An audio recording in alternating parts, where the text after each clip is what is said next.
जी sir, चुनाव के तारीखों का ऐलान कर दिया गया। आप लोग सब लोग इससे अवगत हैं। 2 फेज में पूरे राज्य में चुनाव होना है और हमारे जिले में, मुजफ्फरपुर जिले में जो 11 असेंबली कॉन्स्टिट्यूएंसीज हैं, सभी में फर्स्ट फेज में चुनाव होना है, जिसमें जो गजट नोटिफिकेशन है वो 10 अक्टूबर से होगा और नॉमिनेशन भी 10 अक्टूबर से प्रारंभ हो जाएगा। जो लास्ट डेट है नॉमिनेशन का वो 17 अक्टूबर है। उसके अगले दिन 18 अक्टूबर को स्क्रूटनी होगी नॉमिनेशन पेपर की, समीक्षा जो होती है। विड्रॉल की तिथि 20 अक्टूबर है, सोमवार के दिन, और 6 नवंबर को चुनाव होगा। 14 नवंबर को जो है वो काउंटिंग होगी।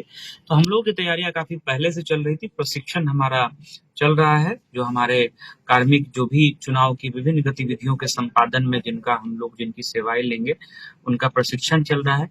ईवीएम की एफएलसी हो गई है और ईवीएम के प्रिपरेशन का काम जो भी ईसीआई का डायरेक्शन है उसके अनुरूप हम लोग कराना बहुत जल्दी शुरू करेंगे।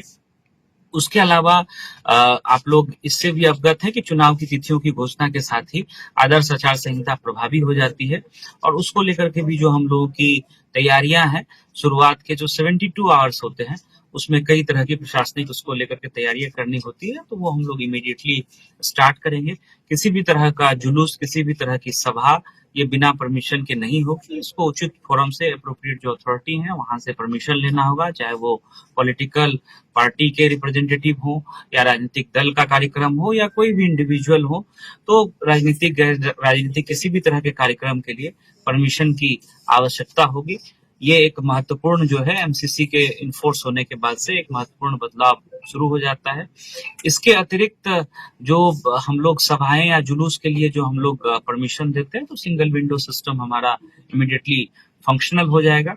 और जो हम लोगों ने राजनीतिक दल के प्रतिनिधियों को वोटर लिस्ट की कॉपी उपलब्ध कराई है, कल पुनः हम लोग राजनीतिक दल के प्रतिनिधियों के साथ बैठेंगे, चाहे वो आदर्श आचार संहिता की बात हो, नॉमिनेशन की प्रक्रिया के बारे में बात हो, या चुनाव के दौरान जो विभिन्न प्रकार के परमिशंस लेने होते हैं उनके बारे में हम लोग सभी राजनीतिक दलों के प्रतिनिधियों को विस्तृत रूप से हम लोग अवगत करा देंगे।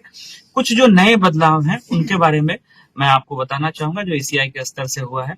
सभी बूथों पर जो है मोबाइल फोन रखने की सुविधा होगी। एक हमारे कर्मी रहेंगे, कोई भी मतदाता अगर मोबाइल फोन लेकर के आते हैं तो वो वहां जमा कर सकते हैं और मतदान के बाद फिर मोबाइल फोन वहां से प्राप्त करके अपने घर को वापस हो सकते हैं।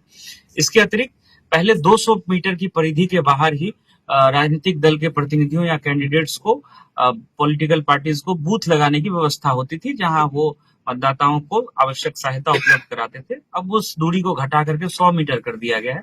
100 मीटर की परिधि के बाहर राजनीतिक दल के जो बूथ्स हैं वो बनाए जा सकते हैं, हमारे पोलिंग बूथ के 100 मीटर के बाहर। तीसरा महत्वपूर्ण बदलाव है कि 100% बूथों पर वेबकास्टिंग होगी, लाइव वेबकास्टिंग, जिसको कि ईसीआई सीओ ऑफिस और जिला पदाधिकारी का, जो जिला निर्वाचन पदाधिकारी का जो कार्यालय होता है, वहां उसकी स्ट्रिक्ट मॉनिटरिंग होगी। ये कुछ महत्वपूर्ण बदलाव हैं। इसके अतिरिक्त क्रिमिनल एंटीसीडेंट जिन भी कैंडिडेट्स का है, उनको 3 बार इलेक्ट्रॉनिक और 3 बार प्रिंट मीडिया में वो सारी सूचनाएं देनी होती हैं, पॉलिटिकल पार्टीज को भी देनी होती है। इसके बारे में भी हम लोग कल पॉलिटिकल पार्टीज को अवगत कराएंगे। और जो भी चुनाव की प्रक्रिया है उसके संबंध में जो विभिन्न हमारे स्टेक होल्डर्स है, सबके साथ हम लोग बात करके और हम लोग समन्वय स्थापित करके ईसीआई के दिशा निर्देश के अनुरूप बहुत शांतिपूर्ण निष्पक्ष तरीके से चुनाव संपन्न होगा। उसका डिस्प्ले हमारे कंट्रोल रूम में रहेगा। पटना में जो सीओ सर का ऑफिस होता है, मुख्य निर्वाचन पदाधिकारी का, वहां होगा। और ईसीआई में दिल्ली में उसकी लिंक रहती है, उसकी रिगरस जो है वो मॉनिटरिंग होगी, किसी तरह से कहीं पर भी कोई गड़बड़ी नहीं होने पाए। लॉ एंड ऑर्डर को लेकर के सीएपीएफ की जो पैरामिलिट्री फोर्सेस की कंपनीज काफी संख्या में आनी जिले में शुरू हो गई हैं। हम लोग जो एरिया डोमिनेशन का एक्सरसाइज करते हैं वो हम लोग इमीडिएटली स्टार्ट करेंगे। इसके अतिरिक्त जो स्टैटिक सर्विलांस टीम है वो 10 अक्टूबर से, जो डेट ऑफ नोटिफिकेशन है, गजट नोटिफिकेशन, उस दिन से प्रभावी हो जाएगा।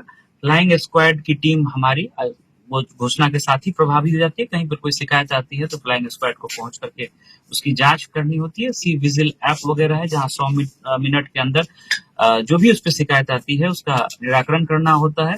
तो सारी प्रक्रिया जो है चुनाव की ईसीआई के डायरेक्शन के अनुरूप हम लोग ससमय संपन्न। वोटरों का जो कुल मतदाता है उसकी लिस्ट कब तक जारी कर दी है?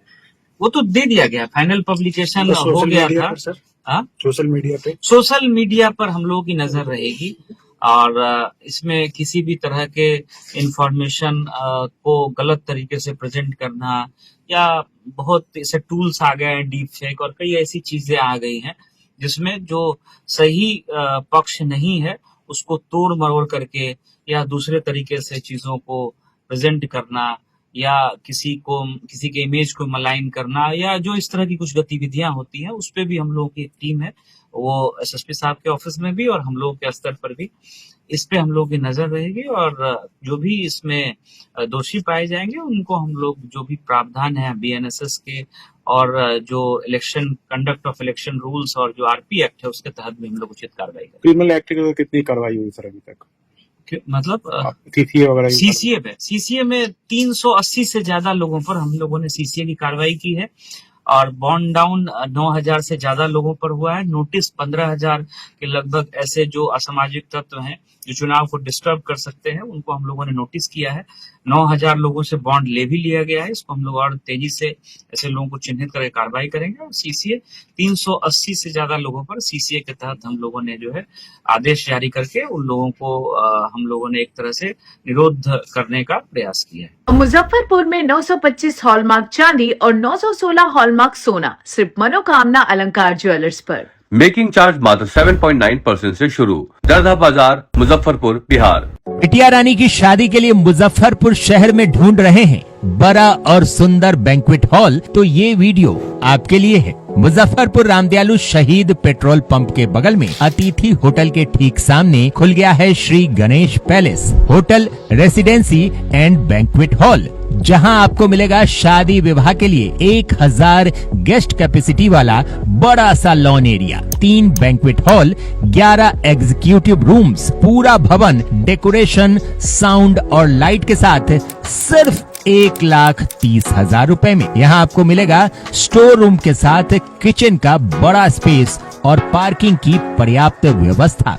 शादी विवाह के साथ आप यहाँ एनिवर्सरी, बर्थडे पार्टी, एंगेजमेंट आदि के लिए भी संपर्क कर सकते हैं। श्री गणेश पैलेस होटल अतिथि के सामने, शहीद पेट्रोल पंप से सटे, सुस्ता रोड, रामदयालु, मुजफ्फरपुर।